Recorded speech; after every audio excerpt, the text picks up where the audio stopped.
In this video, we're going to explain the 7 pillars of luxury. So when I hear someone say they want to start a luxury brand, what I often hear in the back of my head is they just want to charge a lot of money for something. And when you see someone present, oh, I do luxury streetwear, I have luxury X or Y, really I often feel there's an inherent lack of understanding around what makes something luxury. Now I've broken this down into 7 pillars. As many of you know, I have a product development studio. It's a luxury product development studio is how I position it. So I help people develop products for their brand. I help them develop merchandise. So a brand doesn't put out promotional t-shirts, they'll put out really nice bags, something like that. I do a lot of work like that and obviously put out my own products. And I choose the word luxury for a reason because I'm appealing to people who want to do much nicer things and things with more of a story, things with more brand, more quality than what they would normally do. And so I've thought a lot about these 7 pillars of luxury, how any brand can build into them, what that really means and what luxury really feels like and the time that it takes. I'm gonna break all that down here. So we're gonna go through quality of products. We're gonna go through design. We're gonna go through desirability, the concept of time in luxury brand building. We're gonna go through resale value, which is actually a key important thing people don't think about a lot. We're gonna talk about experience, and we're gonna talk about brand and brand world. Let's lock in. So the first and number one thing that defines luxury, and I'll end up in these conversations where I know I rub some people the wrong way, where I'll be like, hey, your hoodie brand is not luxury, right? And that's because a lot of luxury comes down to quality. And if you have an extremely nice over-the-top hoodie, like maybe you can get there, but 90% of the people that claim that don't even understand what quality is. And luxury at its basis comes from true quality of product and craft. And you'll notice this goes back to legacy and history, right? Like Hermes making saddles for French princes or whatever it looks like. All these brands that have all this history as leather makers and cobblers and people that outfitted things for kings. And that's why you notice there's so much European luxury and less in the United States, is because there's that history and that time to draw from. It is simply an older area in an older country that had this level of like privilege and quality that lasted significantly longer than more recently developed parts of the world. And so I want to first call out this concept of bespoke, right? There are people that create extremely quality goods that don't inherently become luxury brands, but create quality things, what we call, like bespoke custom items. People make you an amazing suit or tell you a specific belt. They have luxury quality. And they're able to say, I create something with an immense sense of craft. But they don't have these other tenets that I'm about to walk into. And I'll say, if you are starting a brand, the foundation has to be you are making the best and most interesting thing. So for instance, I have this luxury product studio, right? I did bags recently for the collaboration with Vermont. I have a video on this, but we had bags like the finest Togo leather with this crazy lining and all the details were amazing, made on the same line as they make like Givenchy. And that is me going to quality as the thing that's gonna help separate the service that I offer. And when anyone is making products at this level, whether you're making a supplement or a drink or a beverage or have an experience or have a studio or a coffee shop, if you want it to really be luxury, it has to have that quality and never be given up in any circumstance. So I want to highlight that as that first tenet that is omnipresent. Some of these other ones can kind of ebb and flow or come and go, but that is one that always is there and is the tenet of anything you might want to create in luxury. And this goes into design. And I want to separate here between designer brands and luxury brands and talk about the concept of design. Is that design that is inherently appealing and exciting and functional, and it actually is a product that really does its job well, is another thing that is table stakes. And much like we have bespoke products that may not become fully luxury, there's designer products that may not have crossed over, right? There are things that look amazing or are functional, etc., but haven't crossed over into luxury because they haven't hit some of these other tenets. If you are creating something in that space, it needs to have aspiration and execution to design that is truly special, that is truly resonant, that product is there. And it's another one why I call out why it's so hard to create that luxury feel inside of clothing, is because the expertise required to do that is something that isn't, you can't start with a few years of experience. You have to be in significantly deep and have a team that is in deep to be able to design things with that level of intention. And you can have a designer brand. Designer brands are wonderful, and brands transition from designer to luxury. I'll use Off-White as a good example of that. And they've transitioned back down all the way, but basically had gone from elevated streetwear all the way to becoming a luxury brand and being in scents and retail locations and hitting the price points and doing the quality of their products. And then that just disappeared over time, which we'll talk about in the time factor. But designer is the second aspect. You basically have this concept of quality, this concept of design. All right, so a product that I appreciate very much as a designer and as a content creator are these Taurus iPhone cases. They've won some industrial design awards, and there's a reason why. And the one that first caught my eye was this one that does a full 360 rotation. But the most useful one, the one I use now, is the O-Stand 360 spin that you see here, where it actually has the ability to spin in all directions and push in all directions You get a perfect angle for no matter what you're trying to film. So some of the standout design items that I like is that the details are extremely thoughtful. It's got a shatterproof back panel. The edges are raised for lens and screen protection, so it's not like those flush cases where you can actually still break when you drop it.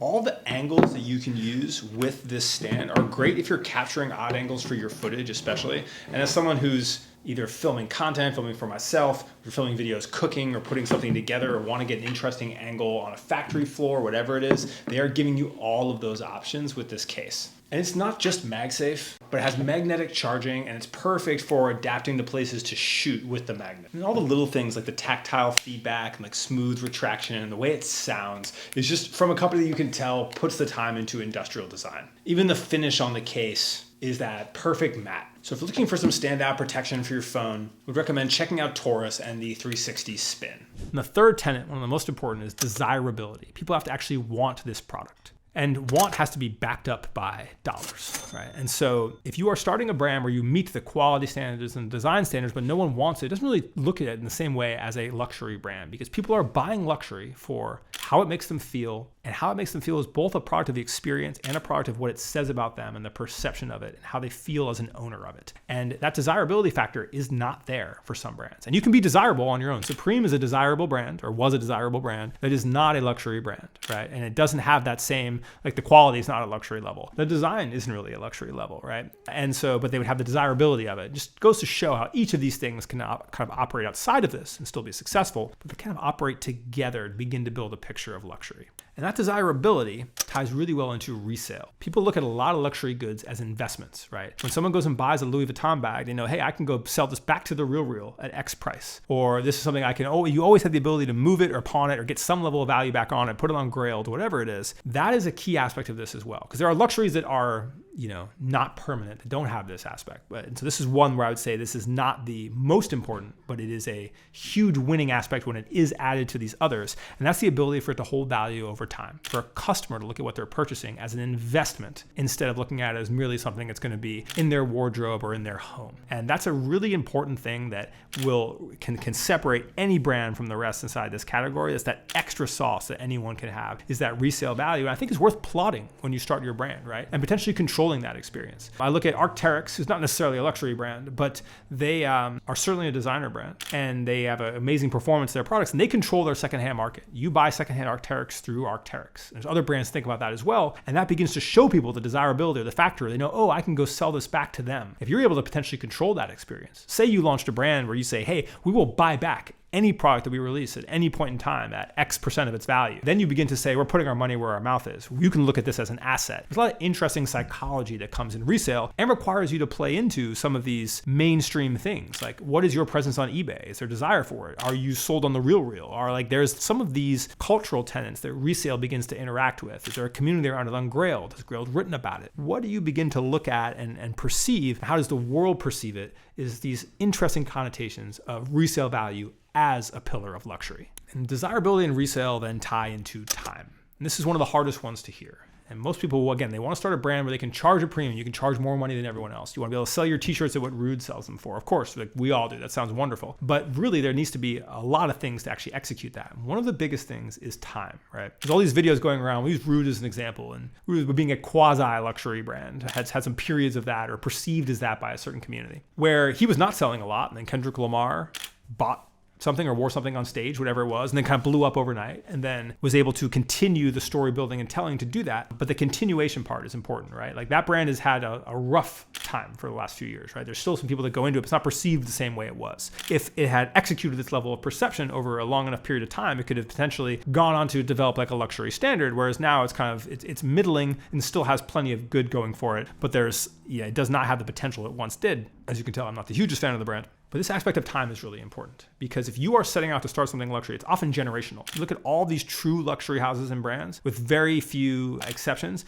they have lasted over the course of literally through families. They're passing down 2 generations. And this is how I would think about it if you are building it. This is not a thing you build to sell. It's a thing you build to be profitable and pass on to your children. And it's something that is taken as a family approach, right? There are no luxury designers whose families are not extremely deep inside. It is not is a operation that pulls everyone in because of its magnetism. That is something that is important to think about as you create this and to set your goals. Because if your goals aren't that, then you're creating in the wrong category. And you look at some recent exceptions to this. I'm fascinated with brands that shortcut their way to luxury. So Jacquemus is one, right, where they were able to come into the luxury playing field. They operate on the level of a luxury brand and the luxury houses. They have the feel of that, whereas being a new brand. Now, their product quality leaves something to be desired, as a lot of people kind of note on the internet. I don't think they fully cemented themselves in there, but they've been able to shortcut it through intention of design, through desirability, through the attention and experience, through the resale value and the things that we've kind of mentioned here. They have been able to shortcut that. Flamingo Estate's another one that I like to call out. And so they sell a lot of bath products, etc. I put them on a level 2,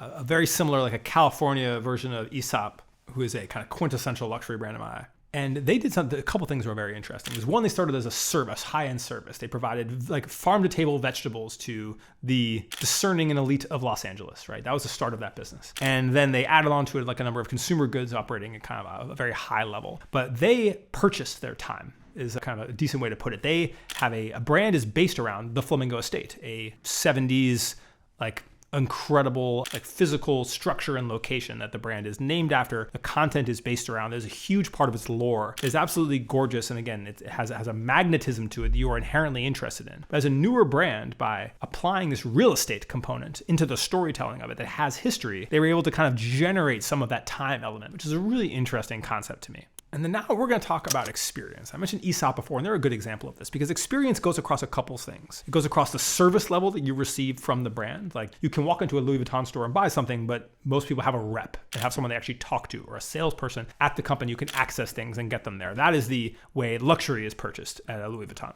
Then there's expectation. What am I going to see when I get this? What am I, every time I get the product, what is the unboxing like, the packaging like, every time I talk to a person on the phone, when I interact with the website, this overall brand experience. Walk into a store, the scent, the thought, everything needs to be considered. Every aspect up to standard. This is why I think Aesop is so important, right? Because they have this branding and this packaging that's unique. They have this quality of product that's amazing. You become a brand that I think is worthy and have packaging that is worthy when people use it. Like they'll take their Aesop bottles and fill it with some other cheaper soap to still have the connotation of that brand out there. But you look at their experience level, right? You can book a consult on the Aesop website right now to have someone talk to you about what products you want to buy or skincare or whatever it is. And they will like have a person Zoom you, right? That's a level of service that you're not getting from a lot of soap brands. Second, their locations when you physically go into them are museums of their own right. They are immaculately designed. They have a presence that is unlike any other, that's presented with absolute incredible luxury look and feel. But then not only that, they tell the story of that. In their taxonomy of design website, they have every single location archived with every material in it. The copper in their Japan location, the wood floors of the one near me in Newport Beach, everything that they've chosen in there from a materials perspective with diagrams and breakdowns is in this master materials archive. They just keep on a website because they care that much. That is an example of a luxury brand experience. And so I would encourage you to think about that, right? Like I look at little things like Mr. Porter as a luxury reseller, always referring to their guests as Mr. The way that their customer service signatures are that